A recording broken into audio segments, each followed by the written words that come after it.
Alright, hey guys, property number 2, same street, just couple doors down. Um, this one is a similar situation to the other one. I'll give you a tour. So it's a 2 bedroom, 1 bath, same situation. They already had the basement unit in it, so at the 1 bedroom, the 2nd bedroom, then they had a tiny bathroom in here. So this place is a little bit smaller than the other one. The other one they've built a kind of full extension. In this case, they built just an extension on one side, and so this little bit of a missing extension here would have been the bathroom in the other building. So they didn't have that one. We're gonna build it though. We got the permits and everything to build an addition here.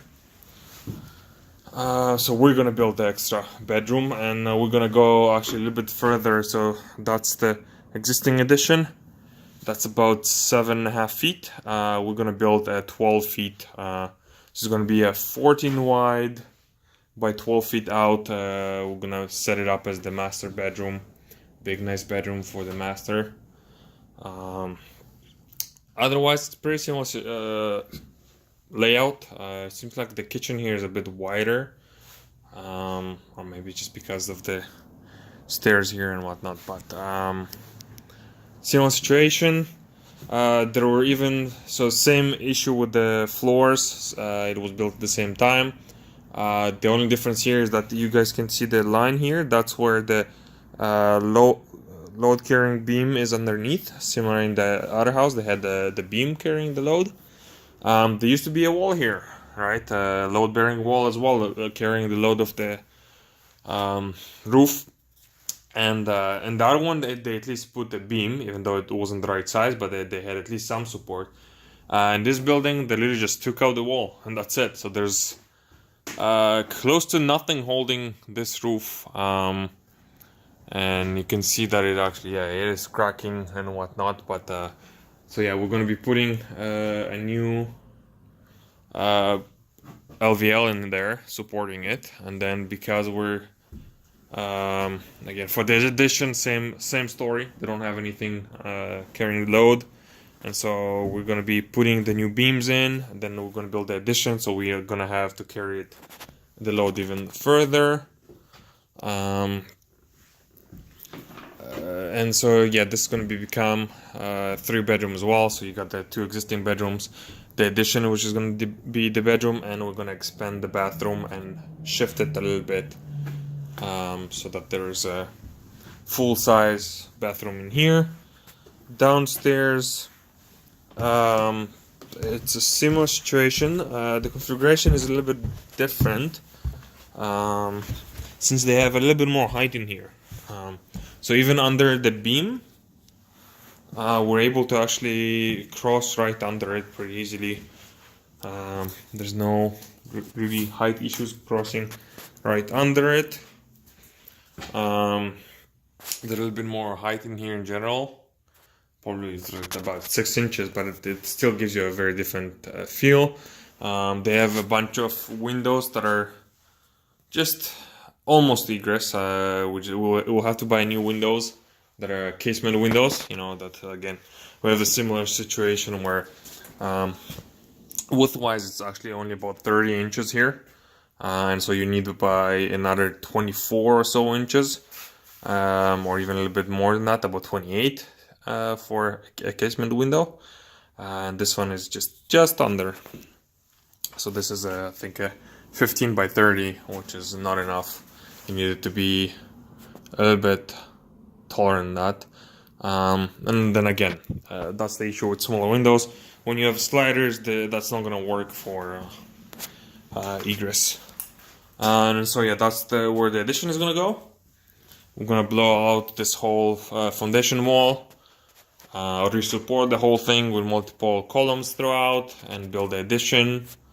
We have exposed basement walls in here, so we're gonna put a 2x6 framing wall all around. You can see some of us have started already. you need a 2x6 to get enough insulation, so you can just use the normal fiberglass insulation. Today the code states that you need at least a 2x6 wall for insulation.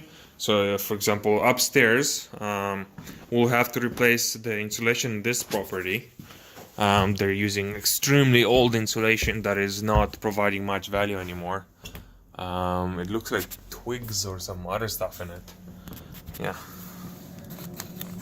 I don't know what kind of insulation that is exactly, but those are 2x4 walls. So in order to insulate those properly, we'll actually have to go with the closed cell spray foam. That's the only thing that will give us enough R value in a 2x4 wall based on the new code requirements. And yeah, the same thing. So electrical, plumbing, moving a couple things around. This case, we're building an addition to create a significant amount of value in here. I personally aim for the 3-bedroom units. By having that one extra bedroom, you usually can charge an extra $300 or so compared to a 2-bedroom unit. And if it's rented to students, that could be even $500, $600 per room, which is gonna go even further. And yeah, so you gotta look at those things sometimes in terms of not what is existing on the lot, but what can you actually do with it, right? Look a little bit beyond. So I know that some people looked into this property and said, okay, it's only a 2-bedroom. There's not a whole lot of value you can create here, but there's always all kinds of different options as well. This property has been in the market for a while, but it was always jumping between pending and for sale. The reason was that the seller was unable to close and no bank would give you a mortgage for this property. It was in non-compliance with the HRM, so it was a stop work order on this property, so they couldn't do any work on it, and people again also afraid of dealing with HRM, that kind of thing. We just went in, told them we'll comply with everything they want, put a new permit for the addition, and they just said, yeah, no problem. So just a little bit of extra, I guess, knowledge and not being afraid of those, structural HRM issues and whatnot. But yeah, that's all I had to show you guys for this property, and I'll see you next time.